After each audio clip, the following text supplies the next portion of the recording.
Sales को जो काफ़ी ज़्यादा जगह लेते हैं और काफ़ी ज़्यादा जो है वो वेट है उनका, जो silicon solar cells already market में अवेलेबल हैं और उनकी उनकी काफ़ी ज़्यादा प्रॉब्लम्स रिलेटेड है उनसे कि वो प्रॉब्लम्स हम कैसे जो है पेरोव्स्काइट सोलर सेल्स से दूर कर सकें। तो इसीलिए यहाँ पे पेरोव्स्काइट सोलर सेल के ऊपर काफ़ी ज़्यादा रिसर्च हो रही है। इसके ऊपर हमने एक लेक्चर सीरीज़ जो है वो प्रिपेयर की है। तो लेक्चर 1 है, इसमें हम सिर्फ ओवरव्यू लेंगे कि पेरोव्स्काइट सोलर सेल्स बेसिकली होता क्या है। तो अब हमारे पास सोलर सेल की बहुत ज़्यादा टाइप्स हैं, ठीक है? जिसमें थिन फिल्म है, ठीक है? इमर्जिंग फोटोवोल्टिक्स है। थिन फिल्म और इमर्जिंग फोटोवोल्टिक्स असल में बेसिकली ये इमर्जिंग जो पीवी है, ये भी थिन फिल्म ही है।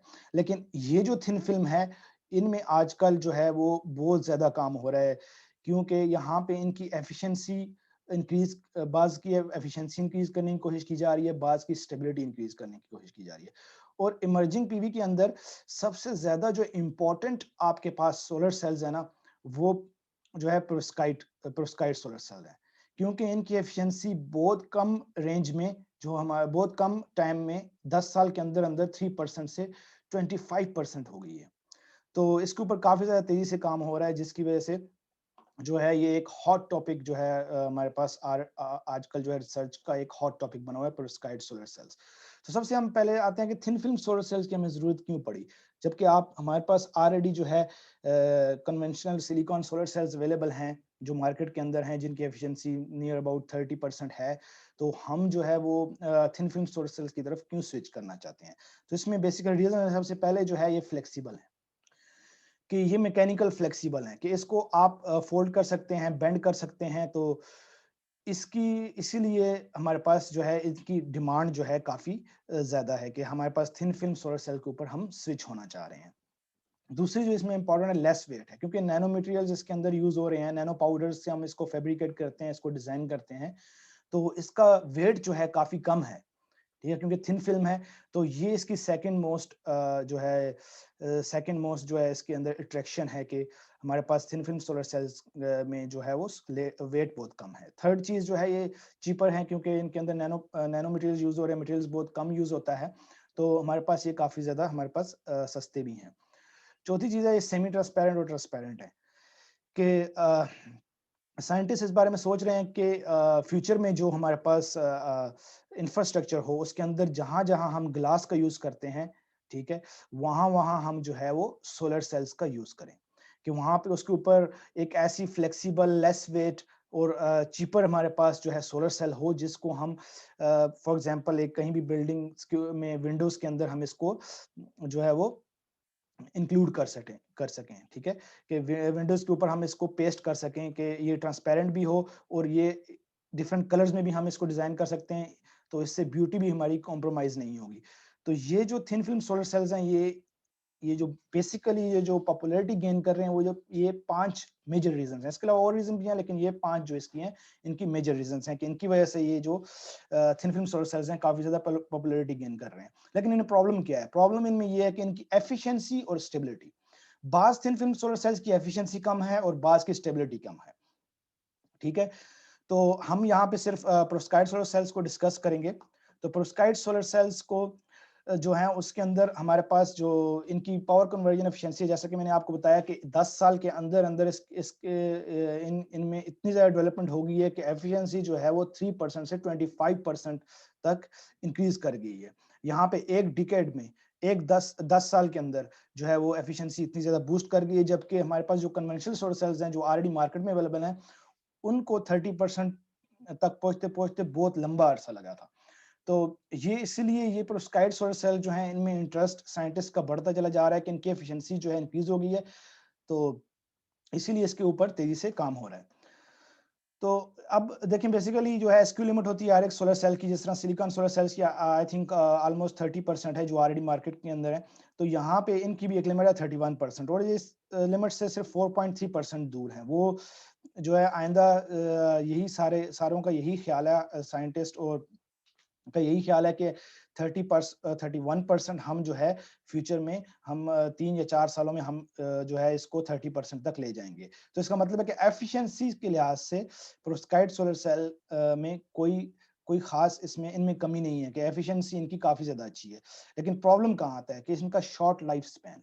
शॉर्ट लाइफ स्पैन से मुराद ये है कि फॉर एग्जांपल हमने सोलर सेल डिजाइन किया, उसको हमने बाहर रखा, ठीक है, एक एम्बिएंट एनवायरनमेंट में रखा। एम्बिएंट एनवायरनमेंट का मतलब है कि 25 डिग्री सेंटीग्रेड से ऊपर नॉर्मल ह्यूमिडिटी लेवल के अंदर हम जब इसको रखते हैं तो बाद सोलर सेल कुछ ही घंटों के अंदर जो है उसकी एफिशिएंसी ड्रॉप हो जाती है। तो ये इनमें बहुत बड़ा प्रॉब्लम है जो हम फ्यूचर के लेक्चर्स में पढ़ेंगे कि क्यों ड्रॉप होती है, बेसिकली रीजन क्या है। तो अभी हम स्ट्रक्चर के ऊपर जाते हैं कि स्ट्रक्चर क्या है पेरोव्स्काइट सोलर सेल का। तो बेसिकली स्ट्रक्चर जो है दो टाइप्स के स्ट्रक्चर हैं पेरोव्स्काइट सोलर सेल के, कि जब हम इसको डिजाइन करते हैं तो दो तरह से इसको डिजाइन कर सकते हैं, या प्लानर है एक और दूसरा इन्वर्टेड है, ठीक है। प्लानर में क्या है कि ये हमारे पास जो है सबसे पहले ट्रांसपेरेंट कंडक्टिव टीसी इलेक्ट्रोड जो है हमारे पास, ट्रांसपेरेंट कंडक्टिव इलेक्ट्रोड, उसको फैब्रिकेट किया जाता है। उसके ऊपर ईटीएल जिसको हम बोलते हैं इलेक्ट्रॉन ट्रांसपोर्टिंग लेयर, उसके ऊपर पेरोव्स्काइट लेयर, ये हमारी मेन लेयर है जिसकी वजह से इसको हम पेरोव्स्काइट सोलर सेल्स कहते हैं। उसके ऊपर एचटीएल होल ट्रांसपोर्ट लेयर हम जो है वो उसके ऊपर फैब्रिकेट करते हैं, और फिर ब्लैक इलेक्ट्रोड। अगर आप इसका एससीएम इमेज देखें तो यहाँ पे आपको ये नजर आ रहा है कि सबसे पहले ग्लास है, ग्लास के ऊपर हमने ग्लास के ऊपर ऑलरेडी जो है वो टीसीओ अवेलेबल थी, एफटीओ या आईटीओ, उसके ऊपर जो है हमने ईटीएल जो है वो फैब्रिकेट की, फिर पेरोव्स्काइट फैब्रिकेट किया, फिर एचटीएल, और फिर बैक इलेक्ट्रोड। यहाँ पे गोल्ड हुआ है, सिल्वर भी हो सकता है।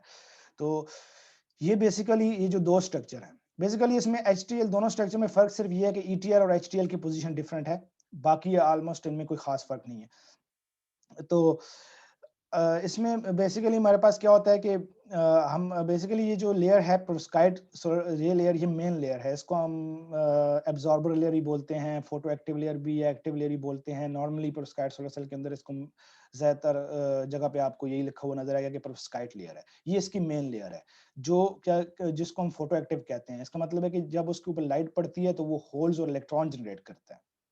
तो जब पेरोव्स्काइट लोडर मटेरियल के ऊपर जब हम उस लेयर के ऊपर जब लाइट को स्ट्राइक करते हैं तो वो होल्स और इलेक्ट्रॉन में कन्वर्ट होता है। होल्स हमारे एक तरफ ट्रेवल करेंगे, इलेक्ट्रॉन्स दूसरी तरफ ट्रेवल करेंगे। तो इसमें ईटीएल जो है इलेक्ट्रॉन ट्रांसपोर्ट लेयर, ये जो है हेल्प करती है, ईटीएल जो है इलेक्ट्रॉन ट्रांसपोर्ट लेयर, वो हेल्प करती है इलेक्ट्रॉन्स को मूव करवाने में, इलेक्ट्रॉन्स को ट्रेवल करवाने में, और वो ब्लॉक करती है होल्स को। देखें इसके ऊपर, इसके पीछे जो है रीजन ये है कि क्योंकि एक लेयर एन टाइप है, दूसरी पी टाइप सेमीकंडक्टर है। जाहिर सी बात है, एक होल्स को ट्रेवल करवाती है, दूसरी इलेक्ट्रॉन्स को ट्रेवल करवाती है, ठीक है। एक होल को ब्लॉक करती है, एक के पास इलेक्ट्रॉन्स आते हैं, दूसरे के पास होल्स आते हैं। तो इसमें बेसिकली रीजन ये जो अगर आपको नहीं पता कि एन टाइप और पी टाइप सेमीकंडक्टर क्या होते हैं, तो आपको लिंक में डिस्क्रिप्शन में आप एक लिंक गिवन है, वहां से आप देख सकते हैं कि बेसिक आइडिया आपको हो जाएगा कि एन टाइप और पी टाइप में क्या फर्क है। तो बेसिकली एक तरफ एन टाइप रखा है, दूसरी तरफ पी टाइप। तो नॉर्मली हमें ये कह सकते हैं कि एक तरफ हमने इलेक्ट्रॉन ट्रांसपोर्टिंग लेयर फैब्रिकेट की है, दूसरी तरफ हमने होल ट्रांसपोर्टिंग लेयर फैब्रिकेट की है ताकि होल्स इजीली ट्रेवल करें, यहाँ पे इलेक्ट्रॉन इजीली ट्रेवल करें। और हमने फिर क्या किया कि स्ट्रक्चर के दोनों साइड एक तरफ टीसीओ, दूसरी तरफ बैक इलेक्ट्रोड रख लिया। बैक इलेक्ट्रोड जो है वो इलेक्ट्रॉन्स कलेक्ट करेगा, टीसीओ जो है होल्स कलेक्ट करेगा, तो हमारे पास यहाँ पे वोल्टेज जनरेट हो जाएगी, और यहाँ पे हम लोड लगा के करंट फ्लो करवा सकते हैं। तो बेसिकली ये एज एन एग्जांपल बताया कि यहाँ पे एक यूनिट, ये एक सोलर सेल है, तो यहाँ पे एक यूनिट सेल है, तो इसमें हमने प्लस और माइनस वोल्टेज ले सकते हैं। बेसिकली ये जो है ये इन सेल्स को हम कनेक्ट करके एक सोलर प्लेट बनाते हैं। तो यहाँ पे एज एन एग्जांपल आपको बताया गया, यहाँ पे लोड कनेक्ट किया जा सकता है। तो बेसिकली इसमें तो आपको पता चल गया कि ये होल को फैसिलिटेट करती है, ये इलेक्ट्रॉन्स को फ्लो करवाती है, और ये होल्स को फ्लो करवाती है, ये लेयर एचटीएल और ईटीएल। तो टीसीओ जो ट्रांसपेरेंट कंडक्टिव, असल में ये है ट्रांसपेरेंट कंडक्टिव इलेक्ट्रोड। ये टीसी जो हमारे पास है, ये ट्रांसपेरेंट क्यों है? क्योंकि लाइट जो है ना हमारे पास जो इंटर हो रही है ना, इस साइड से हो रही है, क्योंकि ये टॉप लेयर होगी, ये टॉप लेयर होगी। क्योंकि आप ये समझिए कि ये जो सोलर सेल है, ये इन्वर्ट, आप इसको इन्वर्ट कर दें तो सनलाइट इसको यहाँ से स्ट्राइक करेगी। तो इसीलिए हमारे पास जो है ये जो है इसको ट्रांसपेरेंट होना चाहिए, ठीक है, ताकि हमारी लाइट जो है वो बाउंस बैक ना हो, बल्कि कि जितनी लाइट सोलर सेल के ऊपर स्ट्राइक हो रही है वो सारी की सारी पेरोव्स्काइट में इंटर हो सके। एचटीएल और टीसीओ जो है हमारे पास ज्यादातर ये दोनों ट्रांसपेरेंट होनी चाहिए, ठीक है।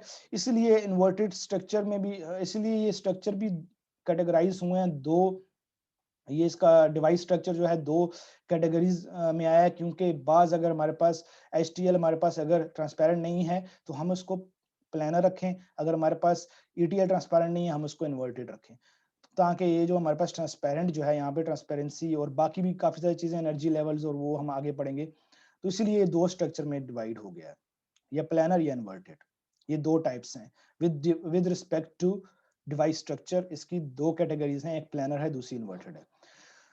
तो बेसिकली पेरोव्स्काइट लेयर क्या चीज है? पेरोव्स्काइट लेयर असल में हम जब इसको फैब्रिकेट करते हैं किसी भी, देखें सोलर सेल जो है हमारे पास क्या है कि इसके ऊपर हम एक एक लेयर जो है फैब्रिकेट करते हैं, फैब्रिकेट करके उसको हीट अप करते हैं, फिर फैब्रिकेट करते हैं, फिर हीट करते हैं, फिर फैब्रिकेट करते हैं, इस तरह, या बाज दफा हीट अप करते हैं, बाज दफा नहीं हीट अप करते। लेकिन पेरोव्स्काइट सोलर सेल को, पेरोव्स्काइट लेयर को जब हम फैब्रिकेट करते हैं, फैब्रिकेट का मतलब ये है कि जब हम उसको डिपॉजिट करते हैं, जब उसको spin coating, spray coating, dip coating या किसी भी कोटिंग मेथड से उसके ऊपर पेरोव्स्काइट मटेरियल को जब हम उसके ऊपर डिपॉजिट करते हैं, तो उसके बाद उसको हीट देते हैं, तो हीट के बाद उसको उसकी जो शेप है पेरोव्स्काइट की वो ये बन जाती है, क्रिस्टल बन जाती है इस तरह के, ठीक है। इस तरह के आपको, ये एक यूनिट है, इस तरह के आपको क्रिस्टल बन जाते हैं पेरोव्स्काइट लेयर के अंदर।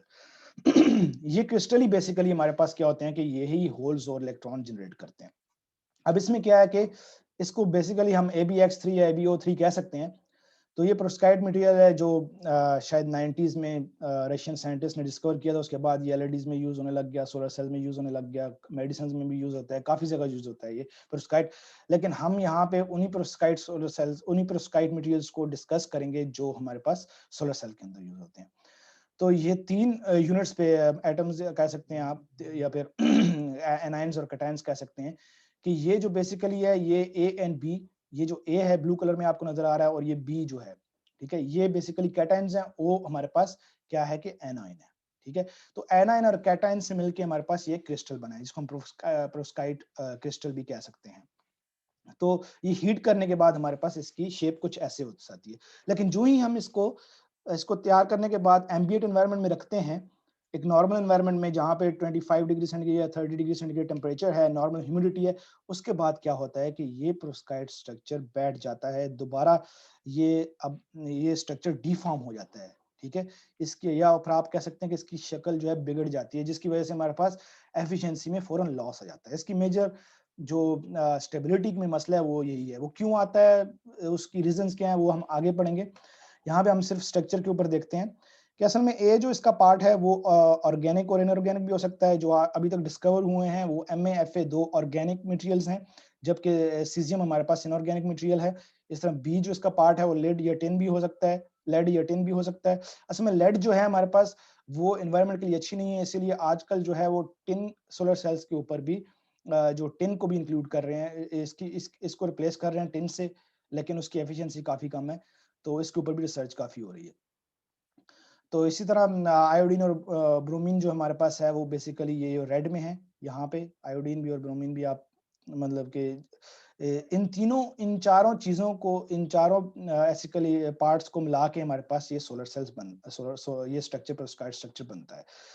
तो बेसिकली सारे जो हमारे पास पेरोव्स्काइट स्ट्रक्चर हैं वो हमारे पास सोलर नहीं है। इसका मतलब है कि देखें, जो सोलर रेडिएशन में एक एनर्जी होती है, ठीक है, वो एनर्जी कौन कौन से पेरोव्स्काइट मटेरियल्स एब्जॉर्ब करके हमें हमें जो है वो इलेक्ट्रॉन्स और होल्स दे सकते हैं, वो उनके बैंड गैप के ऊपर डिपेंड करता है। तो अगर आपको बैंड गैप का नहीं पता, आप डिस्क्रिप्शन में जाके वहां पे वीडियो को देख सकते हैं कि बैंड गैप बेसिकली क्या चीज है। तो इसलिए हर AbX3 जो या AbO3 हमारे पास, हर एक AbO3 पेरोव्स्काइट जो है वो सोलर नहीं हो सकता। तो अभी तक मेजर जो काफी ज्यादा डिस्कवर हो चुके हैं, देखिए इन तीनों को, अब ऐसे भी हो सकता है कि FAPB, देखें ये एक जो हमारे पास ये जो है ना लेड या टिन, ये तीन इनके साथ रेड पार्ट्स के साथ कनेक्टेड है, ठीक है, बॉन्ड है।